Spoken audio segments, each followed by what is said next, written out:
नाज़रीन, इस वक्त मैं लाहौर से शेखुपुरा के सफ़र पर रवाना हूँ। आज मैं आपको एक कदीम कस्बा दिखाऊंगी। कहा जाता है कि ये जो कस्बा है ये मुग़ल अहद का है।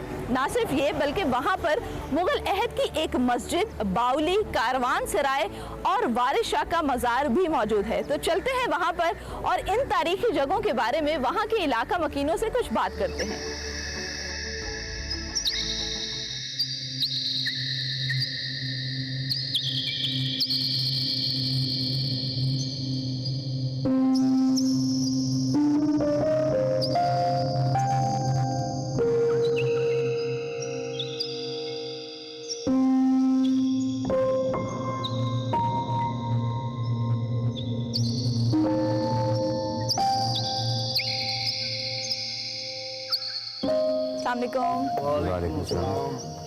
आप लोग यहाँ पर क्यों बैठे हुए हैं? हम मुसाफिर हैं। तो आप में से कोई मुझे इस बाउली के बारे में आज बता सकते हैं, क्योंकि मैं आज इसकी हिस्ट्री जानना चाहती हूँ। इसकी एक एक ईंट अपनी दास्तान खुद सुनाती है। वाह, क्या बात है। आइए मेरे साथ। आइए।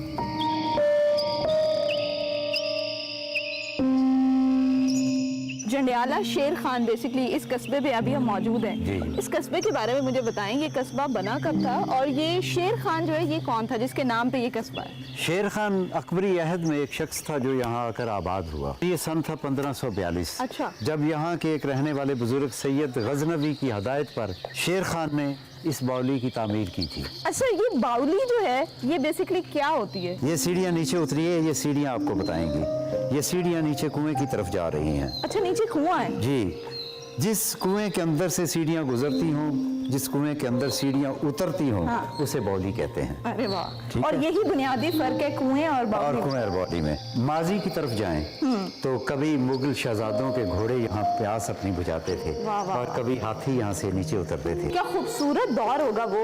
और नाज़रीन, जैसे जैसे हम नीचे जाते जा रहे हैं ये जगह ठंडी होती जा रही है। अच्छा, ये जो जगह बनी हुई है मुझे इसके बारे में बताएं, ये किस मकसद की? बुनियादी तौर पर तो ये एक डाट है।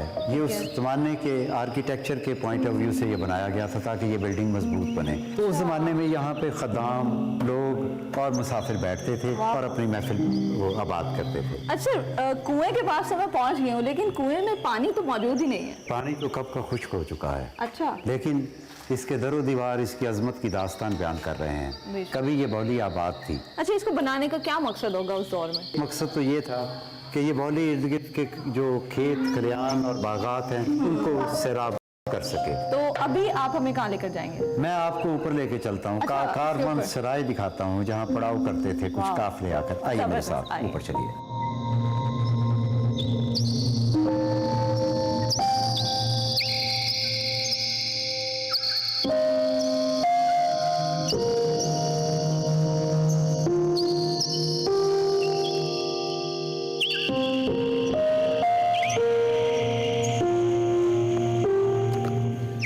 आप हश्त पहलू ये बुर्ज देख रही हैं, इसके 8 दर हैं। और जब काफिले यहाँ आकर ठहरते थे इस कारवान सराय में तो यहाँ पे रातों को एक जश्न मनाया करते थे। वाह वाह। चांद की 14वीं रात को, जिसे मुगल माह नक्शब कहते थे, यहाँ तकरीबात होती थी। अच्छा। मौसीकी की महफिल होती थी, यहाँ पार्टीज होती थी और आबो हवा का और मौसमों का और खुराक का मजा लिया जाता था। क्या बात है।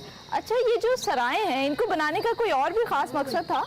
सराय का मकसद तो मुसाफिरों का क़याम था। ठीक है। और ये जो बुर्ज आप देख रही हैं हश्त पहलू, इनके बनाने का मकसद ये था कि गर्म मौसमों में हवा आपको मिलती रहे और मौसमों की शिद्दत से आप महफूज रहें। उनमें हिजरत भी होती होगी जब वो आते होंगे। जी। तो यहाँ के जो इलाका मकीन थे उस दौर में उनसे तो क्या चीज़ें एक्सचेंज करते थे? ताजरों के काफिले चलते थे कश्मीर से। ठीक है। और उनका रूट होता था सेंट्रल एशिया, साउथ की तरफ से आते थे। ठीक है। और ये इस गुजरगाह पे यहाँ वो क़याम करते थे। उनके पास श्रीलंका के मसाला जात होते थे, मालदीव के जवाहर होते थे, उनके पास चीन का समूर और रेशम होता था, उनके पास काशकर की कराकली कपड़े होते थे और उनके पास आर्मीनाई औरतों की दास्तानें होती थी। और यानी जैसे कहा जाता है कि जब आप सफर करते हैं तो आपके साथ कहानियां भी सफर करती हैं। जी, कहानियां साथ सफर। और जब वो इस तरह की किसी जगहों पर मिलते होंगे तो कोई चीन से आया है, कोई अफगानिस्तान से आया है, कोई समरकंद से आया है। बिल्कुल। और वो जब आके अपने ख्यालात को एक्सचेंज करते होंगे तो क्या एक खूबसूरत समा होता होगा। जी बेशक, इसमें कोई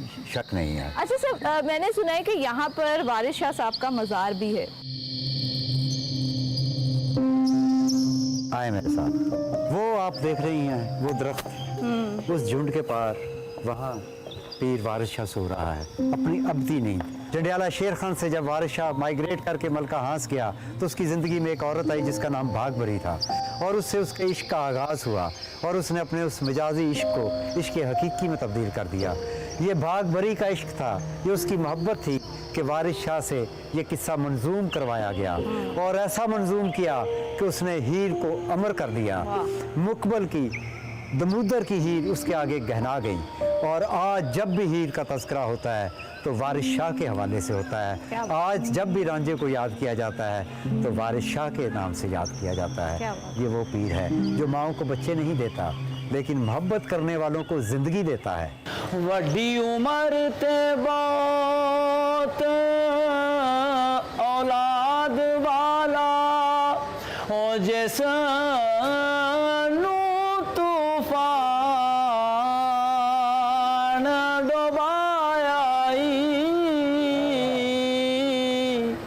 जेड़ा दीन ते दुनी दा